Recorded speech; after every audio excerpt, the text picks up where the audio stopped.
All right, 7:30 time now for the city council meeting live here at Grand Haven City Hall. Let's go to the podium for Mayor Jared Caleb. I call to order this Grand Haven City Council meeting. It is August 5th. We've survived another awesome Coast Guard Festival. So Linda, would you call the roll, please? Manetza? Here. Bruger? Here. Scott? Here. Fritz? Here. McCaleb? Here. Our invocation this evening will be given by Pastor Wayne Murray. That's Wayne Murray, sorry, of Lakeshore Baptist Church. Please remain standing after the prayer for the Pledge of Allegiance. Your Honor, with this many people here, I feel an urge to take an offering. Thus, let us pray. Dear God in heaven, I humbly approach you today on behalf of the citizens of Grand Haven, whose well-being is held in the hands of the officials gathered before me. I ask you to guide their thoughts and deliberations. May they be ever mindful that they are servants, not lords. You have commanded us to pray for those who have authority over us, that they may provide for the common good and restrain evildoers, so that we may lead peaceable, productive lives under their protective care. So we call upon you to grant them wisdom to see the far-reaching implications of the decisions they make. Give them courage to make difficult choices. Let them rise above the shackles of public opinion to do what is right and honorable and just. We recall the haunting words of Micah the prophet, whose reminder from millennia past rings as true today as it did then. What does the Lord require of you but to do justice and to love kindness and to walk humbly with your God? May the pursuit of justice rule the proceedings in this room tonight. May kindness be the oil that brings dignity to the debate, and may every member of this august body conduct themselves with humility. May you be the unseen presence here tonight. May every word spoken here be pleasing in your sight, and may the welfare of the good people of Grand Haven transcend all other agendas. We pray these things in the name of Jesus Christ, our Lord and Savior. Amen. Amen. I pledge allegiance to the flag of the United States of America and to the republic for which it stands, one nation, under God, indivisible, with liberty and justice for all.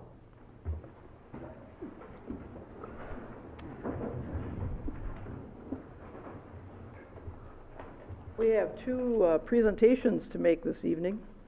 The first one, we want to say thanks to Eric Kalin and WAWL for the summer concert series in Bolt Park and what the becoming a tradition of the catewalks. So we have something special to present to you.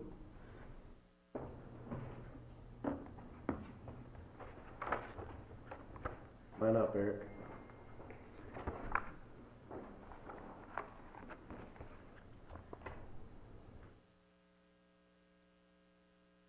That's right, otherwise nobody will hear us. Yeah. You're the expert. All right, so on behalf of the city, I thought I whacked somebody. This is for you, Eric. Oh, thank you. To remember, put together by Ashley Latch, our amazing assistant to the city manager, who got some really good shots of the kids, and wanted to say thanks for all you do at Bull Park and bringing the music and making evenings memorable for a lot of folks out there. So, Well, that really means a lot. Thank you so much. The cakewalk's all Pat and Tina, I will say that. This is, and as you can see, Ashley is quite the expert with putting these things together. She's quite the talented person. So, thanks, Thanks, Ashley.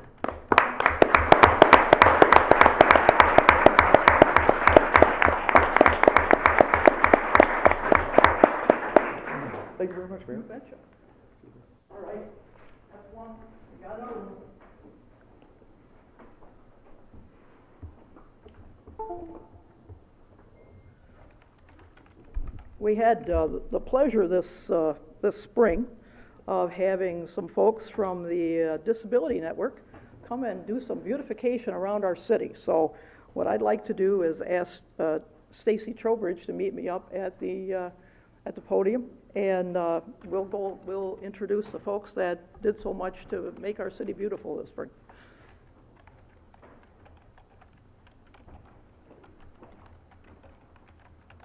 So, Stacy, you want to kind of tell us what the Disability Network does? So, thank you for having us this summer. Disability Network Lakeshore serves Ottawa and Allegan counties. We provide a variety of services to people with all types of disabilities. And so this is just one of the programs we do from an employment perspective to get kids ready for the world of work.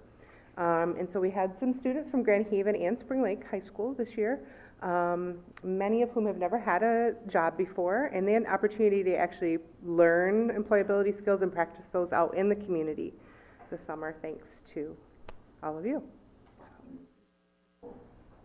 In appreciation, what we want to do is give you a certificate and a letter and a gift for your hard work in the city. So if anybody, all of you, rather than have me call you up one at a time, if you all want to come up,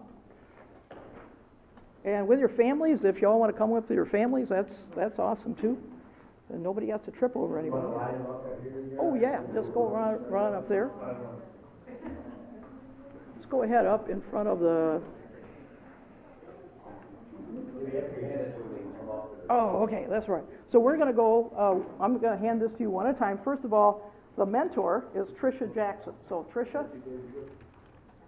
you want to come this way? And this is for you. Thank you. And if you want to go join Pat right up there in front of those guys over there. Staying right up front here, be fine.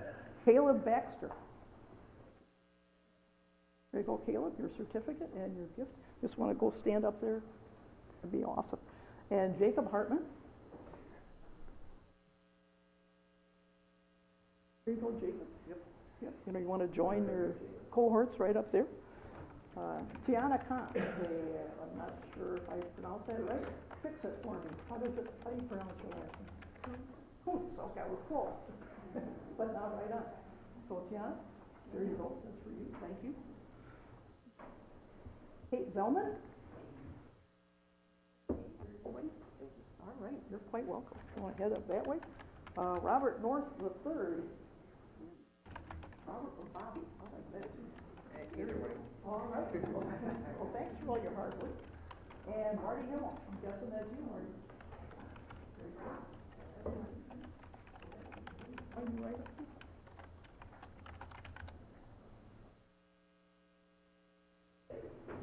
here?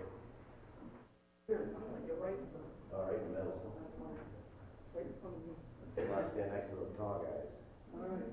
I'll make it a little shorter.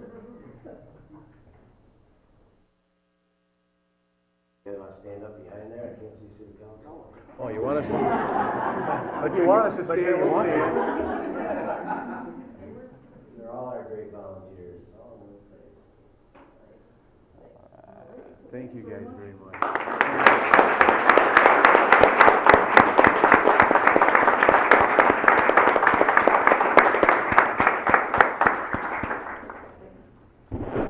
Would it be all right if I just said something really quickly before everybody leaves?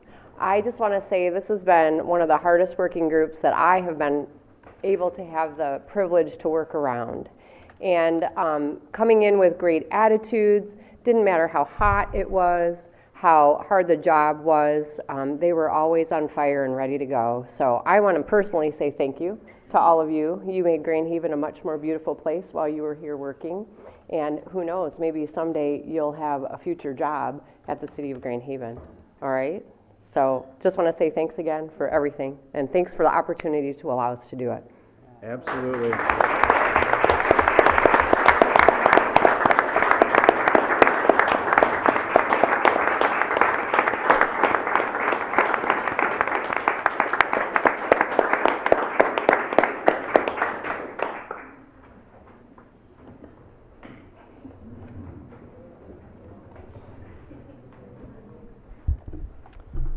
Saw them out there many a morning, cleaning things up.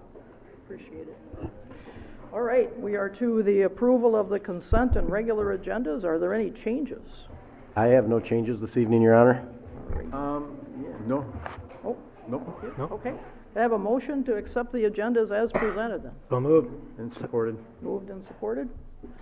There's no comments, we will vote. Manetza? Yes. Bruger? Yes. Scott? Yes. Fritz? Yes. McCaleb? Yes. So general business, call the audience. This is one of two opportunities to address council on anything that you would like to speak of. Just come on up the microphone, tell us who you are and where you live. Ken Formsma, 317 Terrell. And I'm here tonight to invite the council and our community to an event on August 17 at the Corps of Engineers parking lot. We've done this in the past, but we know that the Corps of Engineers has done a lot for the city of Grand Haven.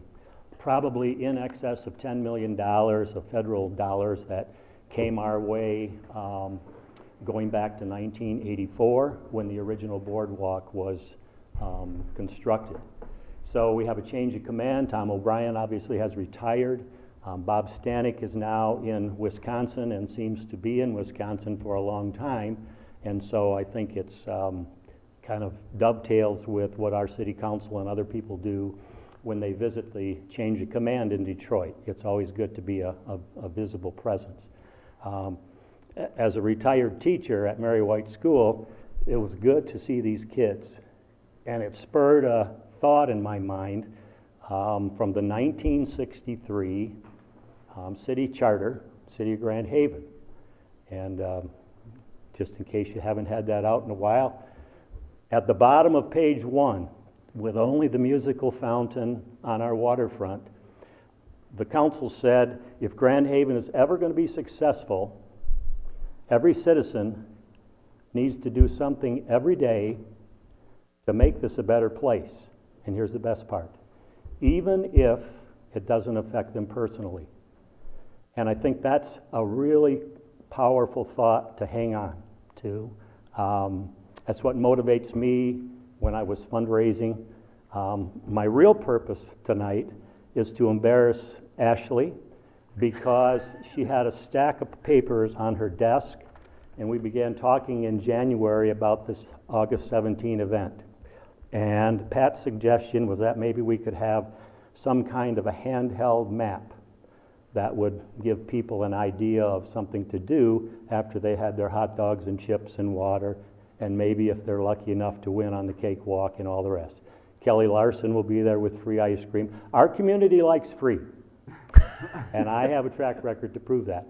So what I'd like to do is thank you publicly, Ashley, and nobody knows what I'm talking about. If you look at this brochure, you still don't know what we're talking about. And I'm going to leave some with council tonight, but this is what she was able to do with ideas.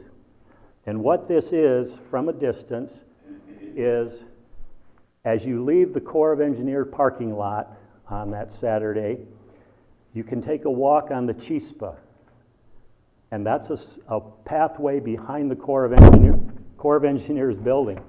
And that was something that the students, elementary students in Grand Haven did in 1989. They brought their pop cans and bottles, and somehow, some way, we got the school system to deliver those to D&W, and they began, flushing the bottles in the cans.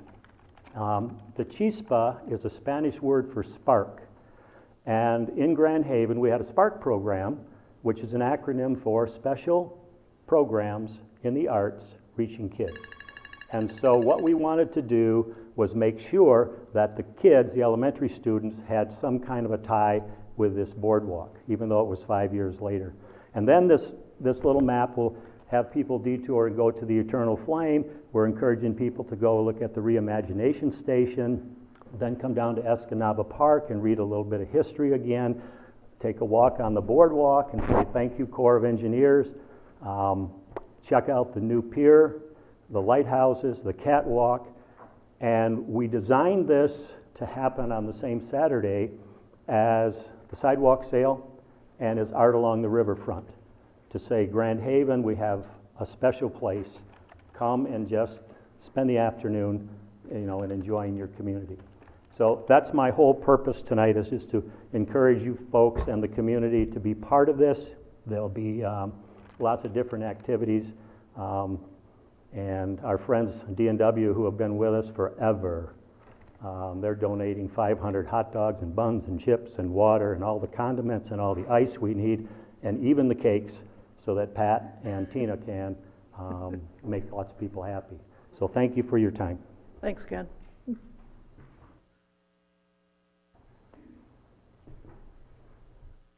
Thanks, Ken. Thank you.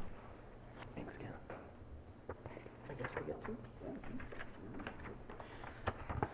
All right, anyone else? Lisa Royce, 17700 Navajo Ferrysburg, multiple property owner in the city of Grand Haven. Sorry for my voice. I volunteered at the Eagles Beer Tent all weekend and kind of lost it.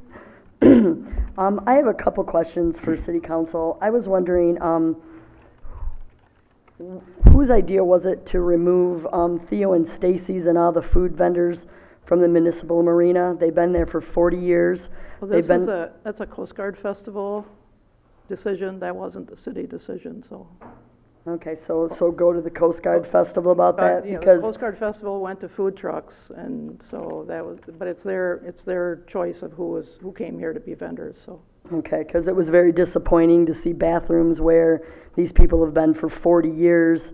I called them to see if they were somewhere else, and they were completely disappointed. It was my mom's favorite place to go, and she passed away 13 years ago, so it was heartbreaking for all of her friends and everybody to all of a sudden see bathrooms where we've had a wonderful, joyous place. And the other thing is, the city beach is very important to all of us, and I walked down there several times, and I've never seen it so dirty with stuff all over the beach and the shore, seaweed and everything. And I know part of it's state park, and again, but it's a direct Grand Haven. They're not going to say the state park. They're saying the city of Grand Haven, and how awful the beach was because you couldn't even walk in it because of all the trash and seaweed right at the shore. So I think when we have a festival like that going on, that we should really work with the city and the state and everything to make our beach, because that's who we are.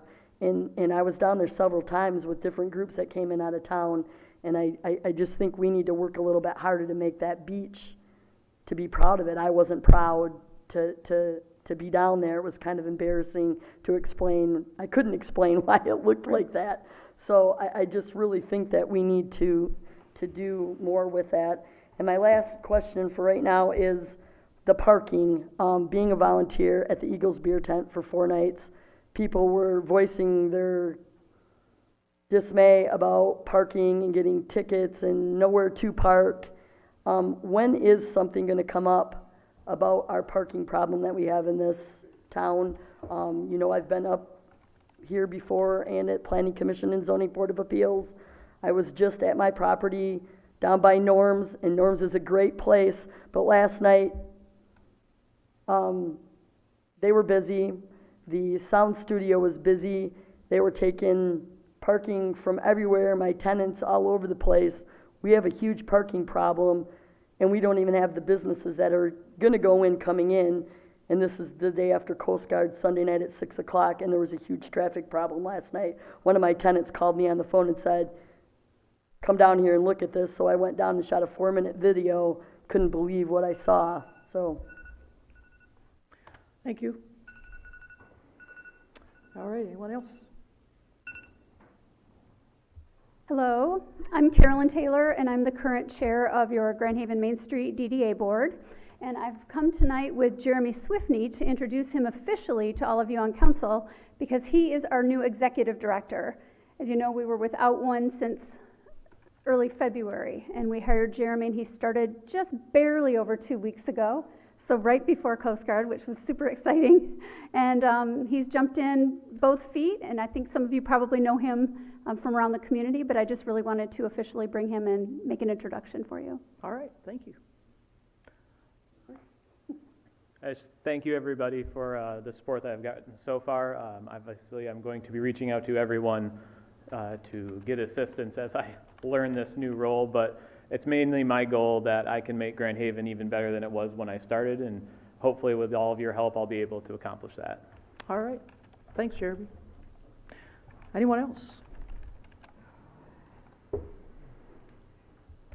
can I move this off to the side? Hi, Joanna Luna and 1033 Park Avenue. I'm here with a report that I'd like to hand out to you. Thank you. I've highlighted important numbers.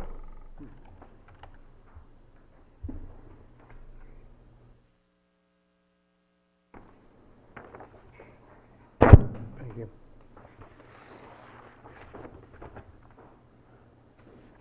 And so this has to do with the closing of the wells that were in the plume of the vinyl chloride, and I'm in one of them.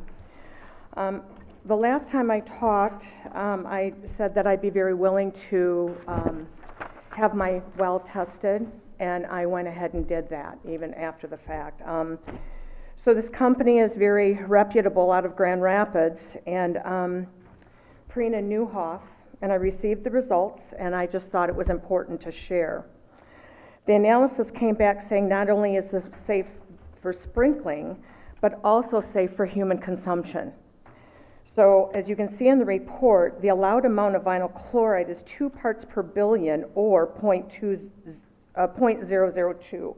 My water tests at 0.0005, which is way below the contamination level. So I feel like I'm in a dilemma now, because you're going to close my well and you're going to fill my point with whatever it is that they're going to fill it with, and there's absolutely nothing wrong with my water. Now, I don't know about the other people. I don't know if they've tested it, but that could be the same with them. But I just don't feel like, I felt like I was backed into a corner because you would not agree to let us test.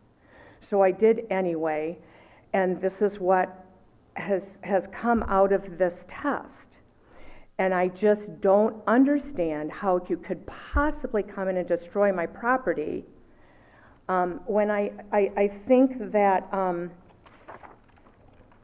my pump will be useless to me. I'm going to be forced to sprinkle with city water, which I don't have to pay for now because we use the expense of putting in a pump and a point, so that we wouldn't have to do that. And I think that's our right as homeowners to be able to do that. Not my fault I'm in a plume, not anybody else's fault either. But I'm really, I feel like if you force this with me, I don't know about other people, I just am, I don't know where else to go or what else to do, but I think you should know how I feel. And I'm really dismayed at you not letting people test their water. And I think it's really important to give us our rights as people in your city. I love it here. But this whole thing has really put a damper on how I feel about the way things are going. So I wanted to let you know how I feel. I would hope that at some point I can have some answers, and I'd be happy to get, be with any of you. And I'd like to have a better feeling about this than what I have right now. So thank you. Thank you. Anyone else?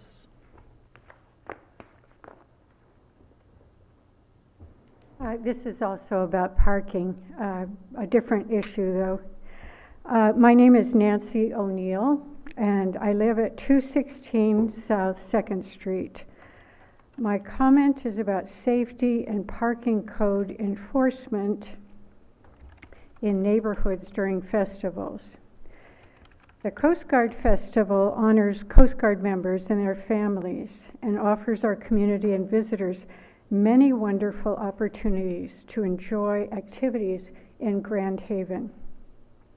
However, such an appealing event attracts many people who are unfamiliar with the parking options available in the city, such as the shuttle service. Perhaps we need better marketing and signage about that shuttle.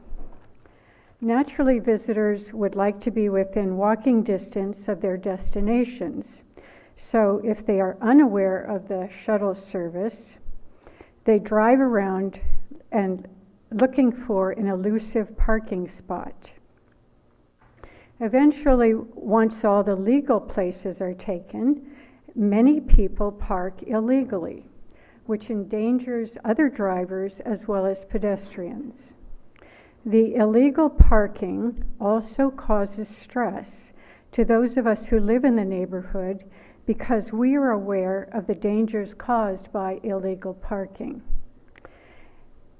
In the afternoon on the 4th of July, cars filled legal parking spots as well as the yellow curb loading and unloading areas at 2nd and Lafayette, where I live. Then someone parked in front of the crosswalk. As I watched children trying to wend their way around the car and into the street while they watched for oncoming cars coming up one way and down the hill the other way, I decided to call 911 and report the situation to the Public Safety Department. An officer arrived and ticketed that car blocking the intersection, blocking the crosswalk, but did not cite all the other illegally parked vehicles. That car blocking the crosswalk stayed a long time, as did the others. I told someone who was about to park in a yellow curb area that parking there was illegal. He said, quote, "The police don't enforce parking rules here," end quote. The Grand Haven public safety officers deserve great respect and appreciation for their work. However, I think we need even more of them during festivals, especially in the residential neighborhoods. If our reputation is that public safety does not enforce parking codes during festivals, why would drivers follow the rules? My first question to you is, who is responsible if someone is injured or killed when traffic codes are not enforced? My second question is, could we have temporary signs that explain what the yellow curb means? For those who do not know, I've had to explain what it means to several people. I think homeowners or event volunteers would be willing to put them up during festivals. I certainly would.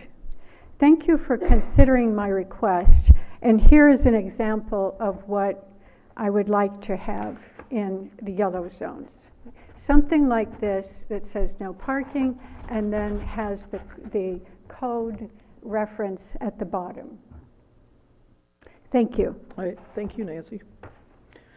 Anyone else like to address council at this time? All right, if not, we will move on to reading the consent agenda. This is to approve the special, regular, and executive session council meeting minutes of July 15th, 2019. Approve the bills memo in the amount of $1,877,353.56. Designate Human Resources Manager Bonnie Suchecki as the officer delegate to attend the MERS 2019 annual meeting. Designate Mayor Jerry McCaleb as the voting delegate and Mayor Pro Tem Mike Fritz as alternate for the City of Grand Haven at the 2019 Michigan Municipal League annual meeting on September 25th, 2019. Approve an agreement for a grant award with the Grand Haven Area Community Foundation from the Greatest Needs Fund in the amount of $20,000 for the musical fountain audio project, and authorize the mayor and city clerk to execute the necessary documents. Approve an agreement for a grant award with the Grand Haven Area Community Foundation from the Greatest Needs Fund in the amount of $13,200 for the Hemlock Woolly Adulterated investigation and control in Lake Forest Cemetery, Mulligan's Hollow, and Duncan's Woods, and authorize the mayor and city clerk to execute the necessary documents. Approve the 2019 Salmon Festival special event to be held on September 13th and 14th at the Municipal Marina parking lot. Allow amplified sound until 10 p.m. and permit alcohol consumption. And approve the Grand Haven Lighthouse Conservancy fundraiser to be held September 14th from 6 o'clock p.m. to 10 o'clock p.m. All right. Is there a motion to accept the consent agenda? So moved. Support. Been moved and seconded. Comments or questions on any of the items on the agenda? I like to make comment that the 1.1 or almost $1.2 million of that is tax collection is basically a pass-through for us. We collect it for everybody around, and then we pass it out. It would be nice if we could collect that, keep a little bit of it, but it belongs to somebody else. But it makes it look like we have a large bill, but it's not. It actually is a pass-on that's collecting the taxes. Well, we get to keep a little of that. A little bit. A little bit. Question on the Salmon Festival. Are they requesting the blue screens to be up around the Lynn Sherwood Stadium? I do not believe so. Okay. I didn't really see it there. I just wanted to clarify.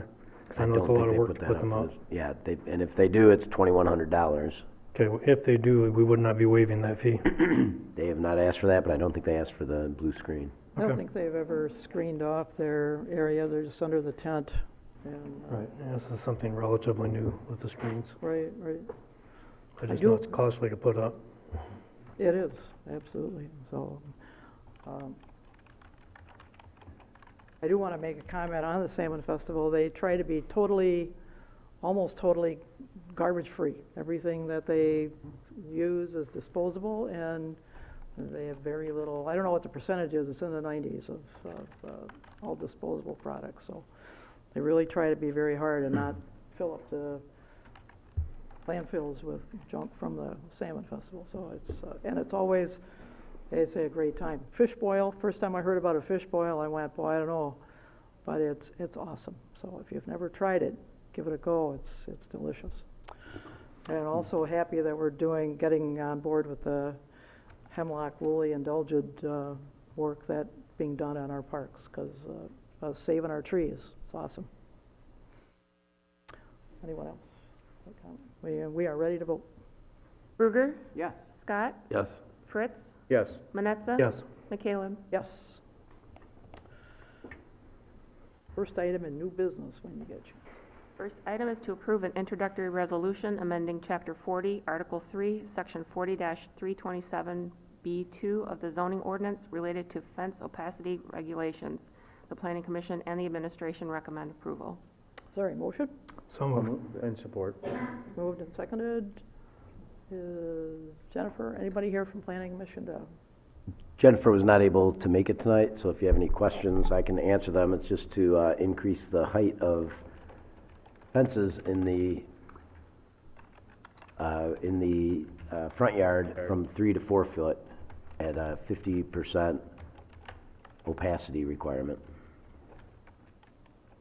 I was at the Planning Commission meeting when this was discussed, and you can currently have 4-foot fences at one opacity level and 3-foot fences at another, and this just simplifies it by applying the same opacity to both. When we adopted this originally in the ordinance, the idea was keep front yards as open as possible to the sidewalks, not have screened off front yards, and it was a little more complicated than it needed to be. And the sense of the Planning Commission was that this better fits products you can buy at Home Depot or Menards or somewhere like that if you just want to put up a pre-built fence. So it simplifies things. It doesn't really box in front yards significantly more. That's good. I also think 4-foot fence makes more sense if you want to keep your kids and your dogs in your yard than a 3-foot fence, which is pretty easy to scale. So.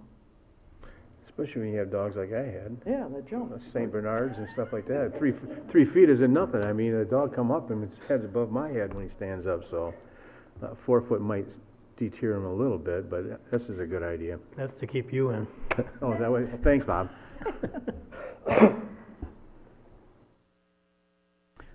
right, any other comments? I would just say we're going to have 2 readings on this. Is that correct? This will be the Correct. first? Yes. Okay. Yeah. I'll vote for it, but I will express a little bit of hesitancy just from the historical height, I believe, of a white picket fence is about 3 feet, and that's kind of what I believe we were shooting for when we originally had this. I would have liked to have seen us go from 4 feet down to 3 feet with everything. Just from an approachability standpoint, the open porch and inviting, neighborhood kind of feel. I put a tape measure out at 4 feet high at my front yard, and 4 feet right at the sidewalk it's pretty high. I understand the dog thing and the kid thing. I think there's other solutions for dogs, kids I understand, and safety I understand. So I'm just I'll vote in favor of it, but I'll express a little bit of hesitancy just from the historical height of a traditional picket fence is typically around 3 feet tall, and I kind of like keeping that historical character with our town. There we go. Well, no one's required to go to 4. I was gonna say, that's your choice, right? You can Yep, do it 3 is. if you want. Yep. Okay, so I just wanna make that clear. So it's not mandatory 4 feet. Right. And I just want to know that if I understand this correctly, if I wanted to, I could fence my front yard in with a 4-foot-high chain link fence under this? Or that wouldn't be enough opacity? I think that would be true. That would be true. I could put a 4-foot-high chain link fence right along my property line out to the front and then right along the sidewalk in my front yard. Yeah, nobody requires picket fence or decorative fencing. Oh, I don't believe there's a prohibition on that.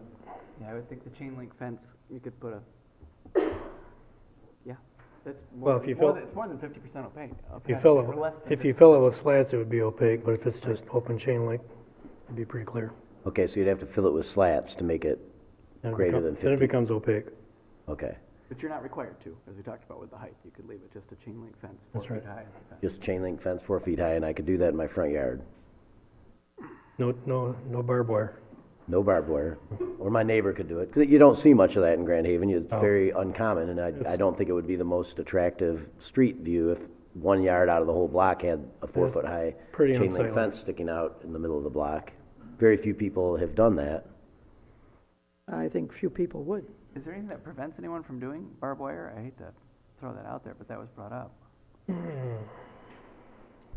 I I'd have to look it that'd up. be a choice, yeah. We Well, will check anyway, that. we can get another reading. so we can look into it Concertina again. wire, we could do. We can check that barbed wire. Yeah, that's not really part of this, but yeah, we can Right. check. No, those are all my comments. I think we're ready to vote. Ready to vote? Scott? Yes. Fritz? Yes. Manetza? Yes. Bruger? Yes? McCaleb? Yes. Right, next item. Next item is to approve the equipment replacement purchase of a JCB backhoe in the not-to-exceed amount of $98,857 from AIS Construction Equipment. The administration recommends approval. Is there a motion? So moved. And support? Been moved and seconded. This yours, Matt? Gonna have Matt come up and say if there's any This is a questions. budgeted item. Right? This is a budgeted item, Yeah, Yeah, and it's under budget. correct. Very good. Matt Wade, Streets and Utilities Manager, Department of Public Works. Good evening, Mayor, Council. Tonight, I'm here requesting approval for a JCB backhoe for the cemetery. It's replacing an 18-year-old Kubota backhoe that is in significant need of replacement. This backhoe is a compact backhoe that we've tested out at the cemetery, and it's worked great. Cemetery staff really likes it a lot. It's a significant upgrade from what they've been using. And it is a budgeted item, and it's just under budget, about $1,100. oh, good work. Any questions for Matt or comments? I remember when they got that one, Matt, so I know what you're talking about, and 18 years old is a long time to go with the backhoe out there, so Yep. you guys maintained it well. Very good. Right, any other comments? We're ready to vote. Fritz? Yes. Manetza? Yes. Bruger? Yes. Scott? Yes. McCaleb? Yes. All right, item C. Next item is to amend the fee schedule to provide for a $25 impounding fee plus $10 per day plus all associated expenses for the collection and storage of abandoned property found in the city of Grand Haven. The administration recommends approval. Is there a motion? So moved? Support? It's been moved and seconded. Can you, Pat, tell us why we need to do this? Well, it's just a sensible approach, and it's something that we've done in the past informally. When we have impounded private property and we bring it down to the garage, we'll hold on to it for a period of time, and then when they want to pick it up, we set an arbitrary amount for storage. I have never really had city council set anything in the fee schedule, so as Derek and I were talking about it, particularly in light of the onset of the scooters, we told the owner that if we find the scooters laying around town outside of these corrals, we would pick them up and bring them to the garage and charge them $25, and then we recognized we hadn't properly documented that in the fee schedule. So we thought it'd be a good idea to come to city council and ask, and as the more we talked about it, we thought, well, we should really have that for all things that this happens to. And I gave some examples in a brief memorandum in your packet that at one point there was one of these grease containers left after Coast Guard Festival. And it was an awful smelly thing. And it sat there for a couple days, 3 days in the hot sun. And so we finally went down and just picked it up, because we didn't want it sitting out there on our waterfront. Brought it to the garage, and it was close to a year later that they showed up and just wanted to pick it up like no big deal. And we thought it was a pretty big deal for us to sit with this thing in our garage in the yard at the Terrell Building. So I think we charged them a few $100s to pick it up, and they were cranky, and so were we, and it wasn't good. So we thought it'd be a nice idea to have a $25 fee plus $10 per day plus expenses. And I would say once the value of the item we were impounding was less than what the impounding fee was adding up to, we'd probably salvage it, get rid of it and tell the owner the fees outweighed. And yeah, I think it's just a good idea to have it in the fee schedule so it's consistent and non-arbitrary. I agree. I think it's a good idea because that way it's fair for everybody, no matter what. I do remember the grease pit down there, and I've noticed there was one down there Sunday. Even after Coast Guard was cleaned up, it was still sitting down there. So having this on a fee structure like this makes it so much easier for anything, abandoned cars, whatever we pick up, it's in a way we can at least collect what we have and what we're coming. I mean, it's just the way it is. Yeah, and that grease deal, I hope it's not still there, but I'll check on it right away. It was there Sunday. Okay, well, if it's still there now, we'll get it picked up, but just to pick it up, it's gonna far exceed that $25, because we'll have to send somebody with a fork and a flat truck. And if it's full, then you get it all over the place, so you gotta be careful too. And there'll be a lot of cleanup and other things, so it'll probably be a couple $100 just to get it and get it over to the garage, because it'll be a couple employees and associated equipment costs. But it beats the option of the taxpayers footing the bill or just leaving the nuisance sitting there. I think we ought to have the ability to respond immediately. And we do. In your ordinances, it provides that we can remove hazards from the right-of-way and bill it to the owner at any time. So it's already covered in your ordinances. We just don't have the fee set up in the fee schedule. Okay. Would this be something like family goes down, has a picnic, leaves their umbrella? We impound it and charge them $25 to get it back, or is that family going to be able to get their umbrella back without too much ado? At the beach? Just maybe down by the boardwalk. Probably down by the boardwalk. They'd probably take it into the marina office, and then if they showed up, they'd just come and get it back. I don't think we'd send pickup truck. That's what I was looking for, but I just didn't want to get too carried away with the impounding things. No, blankets at Coast Guard Festival. Well, there you go. That's waiting for somebody else to bring that one $5 up. impound fee. No, this is meant for the more substantial items that actually cost us and cause us grief. We're only wanting to insulate the taxpayer, and picking up somebody's blankets or umbrellas wouldn't be a... Yep. I imagine you can use some discretion on this on a case-by-case level. I would hope you would, because $10 a day adds up really, really fast. So, I mean, you could quickly exceed the value of most things you're going to impound. Right. The $25 may or may not be the right number. Sounds like it might be a low number, depending on what it is. $10 a day sounds like it's going to be a pretty steep fee. I would hope you'd put a cap on that or something. Certainly not to exceed the value of whatever it is. I mean, if somebody wanted it back and suddenly racked up $5,000 worth of fees, and it's like, nobody's going to pay that. I guess a question. That might be a nice revenue stream for us. Well, if you get the grease bins, for one thing, they're not cheap to have one to manufacture and put it out there. So to get that kind of stuff off there, Bob, is just, they'll come and get it if they really want it, because they have a large investment in that itself. And plus, it's a moneymaker for them. When they collect the grease like that, they recycle it. So I'm sure even $10 a day is pretty cheap for them. It's very rare.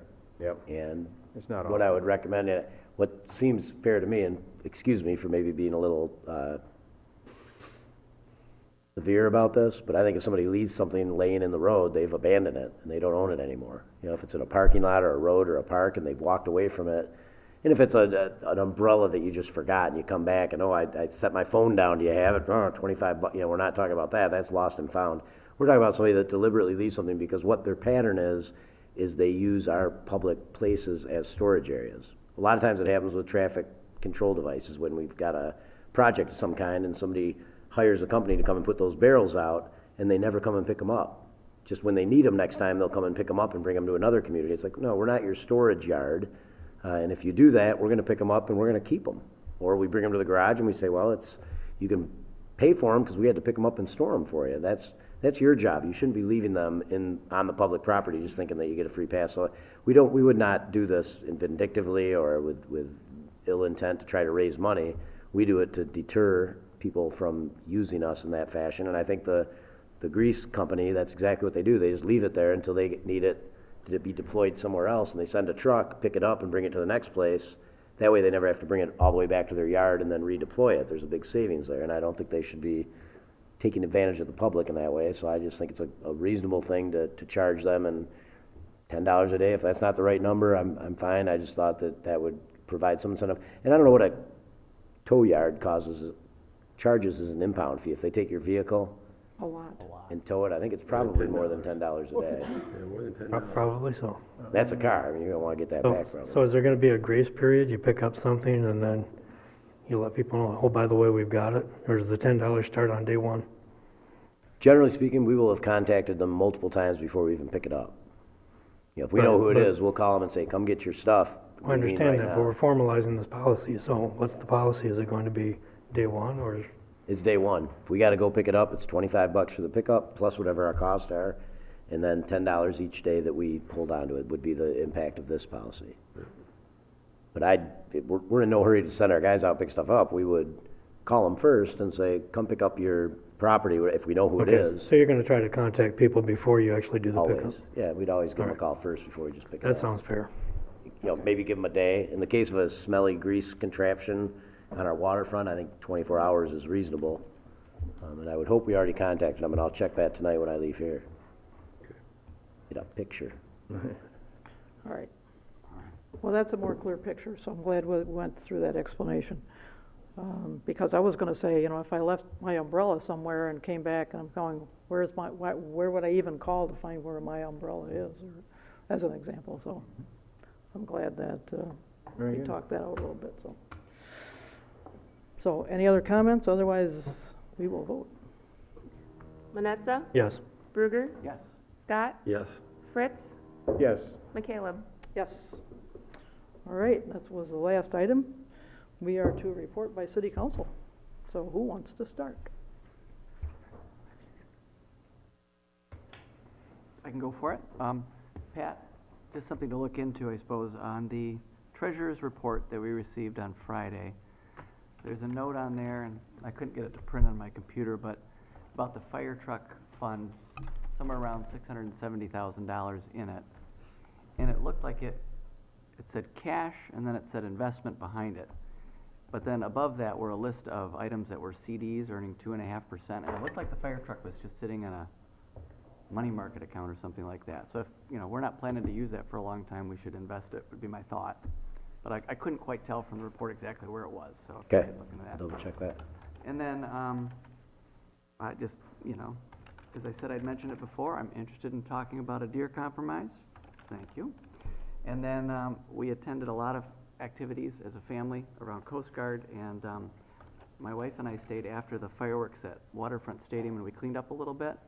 And anything we could do to get those recycling bins inside Waterfront Stadium. We picked up so many plastic water bottles. A lot of them were actually full. It was pretty embarrassing. But I don't know if we could get the vendors to do that next year, or excuse me, the Coast Guard Festival to do that, or whoever's hosting there, or if we can come up with some designated recycling points inside Waterfront Stadium. I think it'd be great, because there were hundreds of water bottles that we pulled out. So that's it. Otherwise, thanks. All right, I'll go next. All right, so far in this primary campaign, I've made a point of avoiding bashing any opponents, and I've tried to treat everyone with respect. And I'm not called into question anybody's credibility on anything they've said, proposed, or whatever. But I do want to comment on the proposal that Josh brought up last week, or last meeting, on the deer calls. In our last meeting, Josh plopped down these copies of the Cuyahoga Valley National Park Deer Management Plan, talked about a so-called compromised deer culling plan. This was a resolution offered by Josh, which he shopped around to some of the other council members, not including me, looking for support to get on the agenda. The text of the resolution has a complete new deer policy embedded in it. I have never seen a proposal from anyone with such a deep and drastic call. The resolution called for killing all but 15 deer in the city, regardless of how many are currently found within the city. The last time the city sought permission from the DNR, we were only granted 25 tags to prevent us from over-culling. I suspect a lot more than 15 deer move in and out of the city every night. Maybe we have to build a border wall to keep the township deer out. The 2008 plan says there should be 28 deer per square mile in total in the city, which for 6.3 square mile city is around 180 deer. The 28 deer per square mile is an average over the land, not a concentration on certain plots of city-owned parkland. Realistic or not, it is consistent with the adopted plan and the MDNR numbers. The compromise offered is the gumdrop at the end of the resolution, where citizens could take it upon themselves to maintain a herd of up to 15 tagged and sterilized pet deer, evidently intended to sweeten the deal. Frankly, I think the proposed resolution is a cynical ploy. I never intended to be taken seriously. It was, however, delivered along with copies of the report with a big dramatic flair, and it garnered headlines in the Tribune. I have never said that there can be no deer calls in the city. I've always questioned whether the calls were warranted by the accepted criteria, whether they unduly intrude on the public's sense of safety and security, or are just being executed as a matter of convenience. If we actually had 180 deer in the city, which is not my number, it's derived from the plan, I think few people would dispute the need for a call. Maybe some other number or condition is more appropriate, or some alternative distribution should be considered. However, 15 is a pretty ridiculous target. When we did the Spotlight Deer Counts with GVSU in 2013, which was a relatively quiet time in the deer controversy, we were counting between 35 and 60 deer per night, including the hotspots where we expected to see most. That would have been Harbor Island, Mulligan's Hollow, places where there would be more appropriate habitat, and we'd see virtually none in the residential areas. And it was different every night. And of course, you don't add them up, you kind of average them out and assume that you saw some one night, not another, and they do come and go. So we were seeing 35 to 60 deer per night, including those hotspots. No one considered the count to be comprehensive, but it gave us a means to measure trends and changes. There is no evidence because we stopped trying to gather it, but my guess is that we do not have more deer now than we had then. Last time this came up in 2017, which was also an election year, I proposed that we reestablish a robust data gathering effort and use it for deer management. As I learned in industry, you can't manage what you don't measure. Thanks. Thanks, Bob. I think that was the timer. I don't get a timer. Yeah, just went off. No, we don't get timers. No, you get all the time you want. Go ahead. I just want to report that the Coast Guard Festival was a success, I think. By looking at my house with all the people that were coming through there, the downtown merchants should be pretty happy this time because I've seen a lot of bags from Glicks, from Boers, and not just carnival stuff. It was people who were in town were actually buying things during the Coast Guard Festival, so I thought it was really good. And Mrs. O'Neill, I have to agree with you 100% with the parking in our area, since you lived up the hill from me. If you noticed, during Coast Guard time, this time, my street is very narrow. You can hardly get one car going one way, but they were parking on both sides of the street. And if there would have been a national emergency, any kind of emergency, if there would have been a fire there, we would have never saved anything. You're right, we need to start enforcing it. If we have no parking signs there, we have to tow them out for emergency purposes. I can scream tell him red in the face sometimes, and it doesn't matter. And talking about being red in the face, I was so embarrassed. One day I come home for lunch, and a big elm tree that sits right across from me was literally destroyed. We hired a firm to come in to take the limbs off the people's houses, off their houses. 14 feet is what the limit was. It was like, I took it, it was 32 to 34 feet up. They cut limbs that were like, anywhere from, I say 12 inches around. They destroyed this elm tree. It's one of our historic elm trees that we have. We made it purposely, put a sidewalk around it so we could save it. They cut it at the wrong time of year. It's acceptable to disease now. We'll probably end up losing this tree. And it's been a patriarch of our town.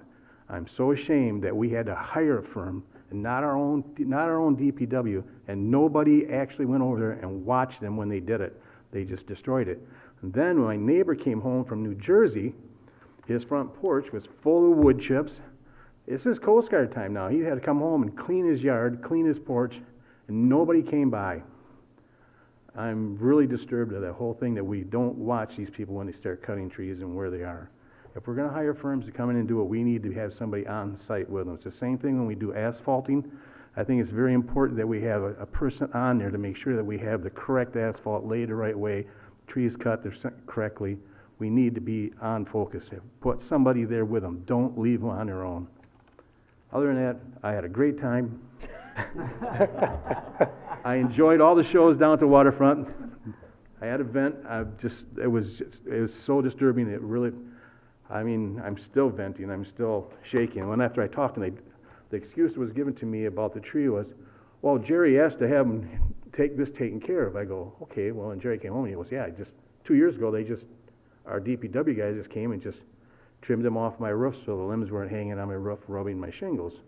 He goes, this is not what I expected. He was pretty upset with the whole thing. He says, it looks like a mushroom now. You go up, the tree goes way up. It looks pretty, but it's a mushroom. It's not an elm tree. It's supposed to be cascading. Well, I'm glad you clarified that, because I'm not that Jerry. No, Jerry Scott, Okay. which Jerry knows about trees, and he knows about, he's a horticulturist, so. Let me say one thing, Mike, I agree with you. I think when the city hires a private contractor, somebody needs to be out there with a crew leader, somebody needs to be out there watching. I agree with that. Yeah. Just like we said with the asphalt, I agree with that too. I've always said that. Yeah, we had problems with asphalt. And yeah, if we're gonna hire a private contractor to do a job, they better have somebody from a crew leader there to watch over and make sure they get it right. Absolutely. Because this is unacceptable, I agree. And then to finish off my thing here. Go ahead. I gotta say thank you to the Coast Guard Festival, Inc. They did such a fantastic job. They scaled back, which is really good. I was through downtown area, and I felt a little bit more safer walking through there with my wife. My wife always likes to hide off the side, but I like to get in the middle of it and see what's going on. And it seemed to work out very good. The acts that they had at the waterfront really was packed house. Every night I go down there, it was just packed. And it was a fun night. You didn't see the real bands, but they were really close. They picked some good entertainment this year. So kudos to them for what they did, and hopefully it was a success for them too also. And that's it. All right, awesome. I want to say one more thing. Thanks for the Public Works Department and the Public Safety. I think they did a heck of a job out there this year. Everything was cleaned up Sunday morning. Everything looks just like it always is, but they did a great job, and I just want to just thank them for what they did this year. I think everything went well, everything that I've heard, and I just want to give a special thanks to Public Safety and Public Works for a job well done this year. Okay, yeah, well, I totally agree. So, because I always have a great time at Coast Guard Festival. It is all about the men and women of the Coast Guard and the sacrifice that they make to keep us safe. And they're just, every year that I meet these folks, I'm just so impressed with their dedication to service, their dedication to community, dedication to their families. They're just, was just a great time. And I think it's so appropriate to say thank you for this community, to say thank you for their service. And I commend the Coast Guard Festival Committee for all the work that they do. It's all year long that they plan for this event. They're very receptive to, when we had them come to the DDA meeting as to some of the issues that people saw. And so they made some adjustments, and I think they were, I don't think that's totally why they made the adjustments. I think they were planning on doing a lot of that anyway, just to keep the festival fresh and new. And so they got some great events. If anybody saw the cardboard boat races, it's incredible. It's so much fun. It's just a great time and a great family time. So And again, I'm going to agree with commending our public works guys for working so hard all week long to keep the city looking beautiful. This is one of the things, people come to town, they say, I've never been to your city before, but what a beautiful city. And everything looks, the beautiful flowers, the grass looks awesome. So just thanks to our public works guys for doing such a great job making the city shine, and also all the citizens for decorating their houses, getting into the spirit of the festival, and just all the flags, all the banners. It's just, and there's so much fun going through that parade and seeing the families gathering, having a great time. It's just a lot of fun. Everybody's having a great time, and it's good for us to be a part of that. It's good for the Coast Guard to be honored in that way. Also, public safety, I think, did a great job. There was a lot of police presence, and I didn't hear about a whole lot of incidents. I heard that Saturday night for the number of people. There was a packed house once again. That Saturday night was fairly peaceful. So great job, by all. And of course, our public safety is supported by Ottawa County Sheriff's Department and the state police, the sheriff's posse, and all the guys up on the hill, keeping the fire threat under control. It's this is Roger Jonas. He keeps, I don't know if this is his last year, but thanks to Roger for doing, being our boom boom Roger fireworks guru. He's done a great job, and want to say thank you to him. And I want to introduce, this is Alex. This is Alex's last night with us. He's going on to other things, and it's Megan Haas is his replacement, and she's going to be here, sitting at the reporter's desk for the Tribune in weeks to come. So while I'm looking at you, I do want to forget. So I do want to add, a couple of things here. What is this? We heard about this whole thing, the lead and copper challenge that we have, and several is that we have to, the communities is that have to replace all your lead, whatever the amount of lead you have in your pipes has to be replaced. And several communities filed a lawsuit against the state for as to that they didn't feel that this was done fairly. It says a lawsuit was filed by the cities of Detroit, Livonia, Great Lakes Water Authority, and Oakland County, who argued the rules compromise their ability to remove lead lines in a manner that would protect the public and requires a water supply to replace every lead service line in a water system, including any portion of a privately owned service line. But this is the ringer. The cost to local government is estimated at $2.5 billion. The judge says, too bad, you got to do it. He doesn't, unfortunately, the judge doesn't have an idea where the $2.5 billion are going to come from.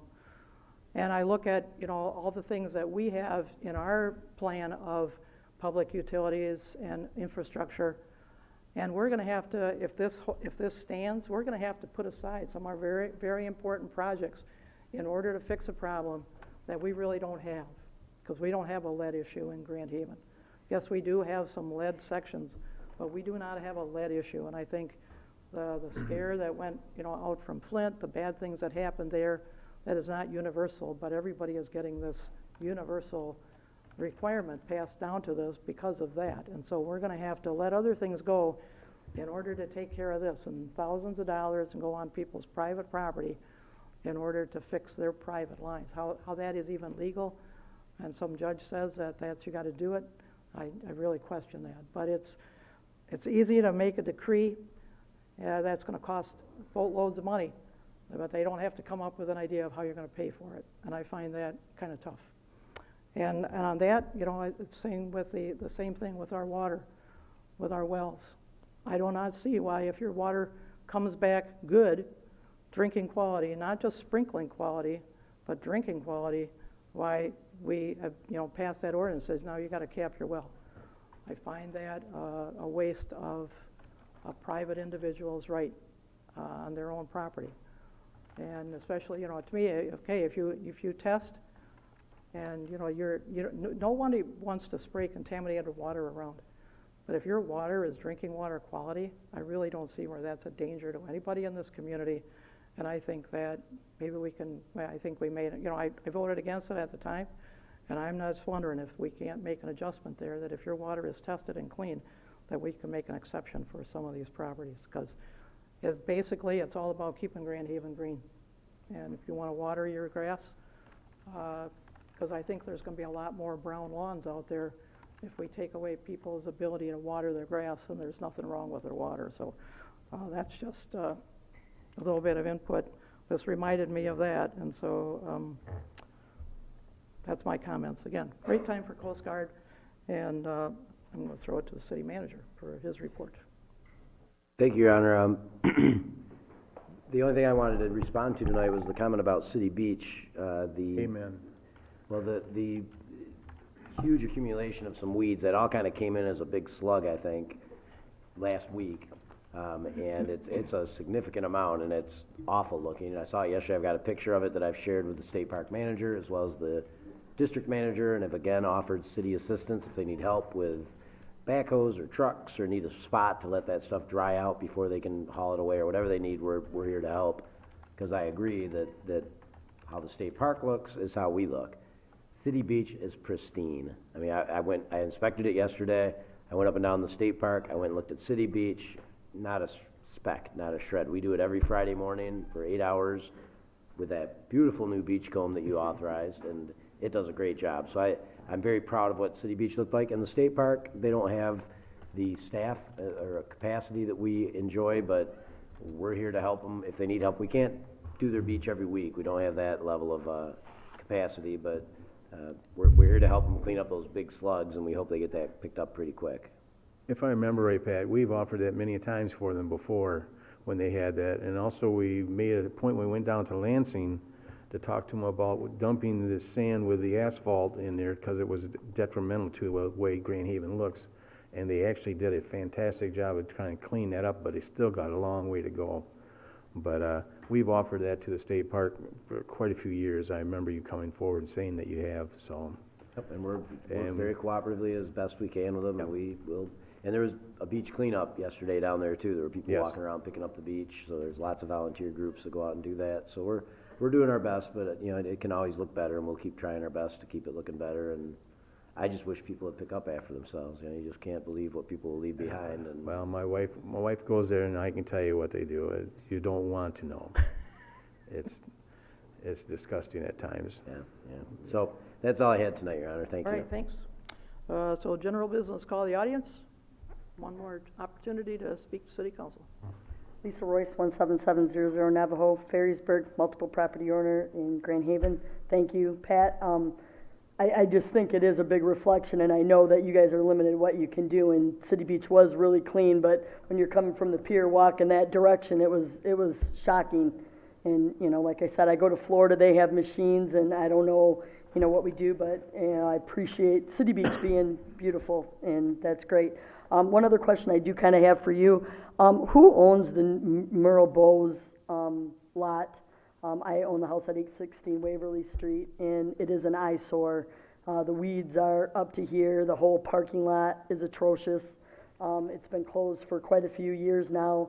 Not really sure why it got closed. I had asked to pave the parking lot because we had a dust issue over there, and it all of a sudden closed, but nobody takes care of that anymore. My house is right next door. It affects our property values. I mean, literally, the median is up to here. So I'm not sure who is in charge, but my grass could never get like that. I would get a city ticket to have it mowed. So I have a question on who. Feel free to call anytime or do a C-click fix, and we'll get right on it. I'll get the code enforcement people right over there. Okay. I've had a problem with plowing in the winter, and I've called Public Works because since that isn't there and we're not using that for city trucks and harbor transit and buses anymore, they seem to cut the corner, and my house is kind of in the corner, and they plow the snow in my driveway, so my tenants can't get out. So it's been an issue, but Public Works has been really good once I call them, if my tenants don't call me right away. And my last question is, Nobody's talked about the awful shootings of the past couple days, and I am hoping that City Council will call our state officials to get the Republican Senate to vote on some background checks. There's a lot of stuff that's sitting on Mitch McConnell's desk that needs to be addressed. He is one man. He shouldn't be able to hold up legislation. It needs to get out there and the people to vote. 79% of the people in this country want some kind of background checks.